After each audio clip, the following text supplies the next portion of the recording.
چودھری نثار علی خان صاحب جلد ہی party join کر سکتے ہیں نون لیگ، لیکن اس سے پہلے میاں نواز شریف سے ان کی ملاقات ہوگی.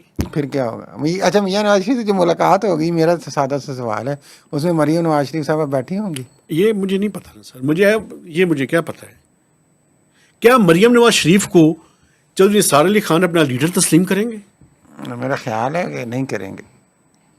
جو پارٹی میں کیسے جائیں گے؟ جو آپ انڈرسٹینڈ، آپ کے تو علاقے کے ہیں، میں تو ویسے چونکہ میں نے تھوڑا بہت جانتا ہوں، تھوڑی ملاقاتیں رہی ہیں میری ان سے. میری کبھی بھی ملاقات ہاں، نہیں. لیکن چلیں، میں ان کی شخصیت کو سمجھتے ہوئے میں یہ اور کہہ نہ رہا ہی ہوں ان سے کہ وہ ملاقات نہیں کا کریں شوق گے. ہے مجھے.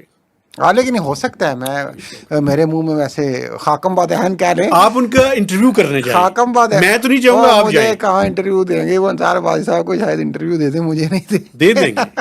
آپ ریکویسٹ بھجوائیں، میں آپ کو بتا رہا ہوں دے دیں گے. اچھا نہیں، پوچھ لیتے ہیں ان سے انٹرویو کی. اب لائنیں ویسے ہی لگی ہوں گی ان کے پاس.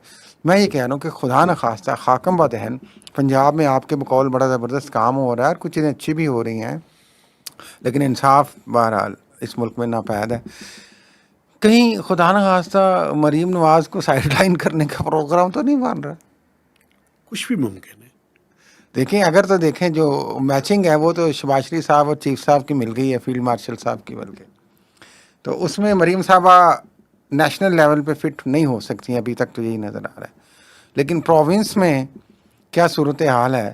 کیا وہ پرنس میں رہ کے راضی رہیں گی دوسری ٹرم پہ بھی، یا یہ پوری ٹرم کرنے پہ بھی، یا کیا صورتحال ہے؟ یہ دیکھیں ایک تو سوال ہے، کیونکہ ان کی آپس میں اختلافات زیادہ مریم نواز کی وجہ سے بھی ہوئے تھے. جی ہاں. تو اس پہ کیا آپ کو بڑا کنونس کر امپورٹنٹ پائیں سوال گے ہے. ایک دوسرے کو؟ میاں نواز شریف جب اگر ملتے ہیں بقول آپ کے، تو اور چودھری نثار کیا کنونس کر پائیں؟ کیا گیو اینڈ ٹیک ہوگی؟ یہ الگ بات ہے. لیکن مجھے یہ بتائیں، اس کو چھوڑیں آپ، مجھے تو کچھ اور نظر آ رہا ہے.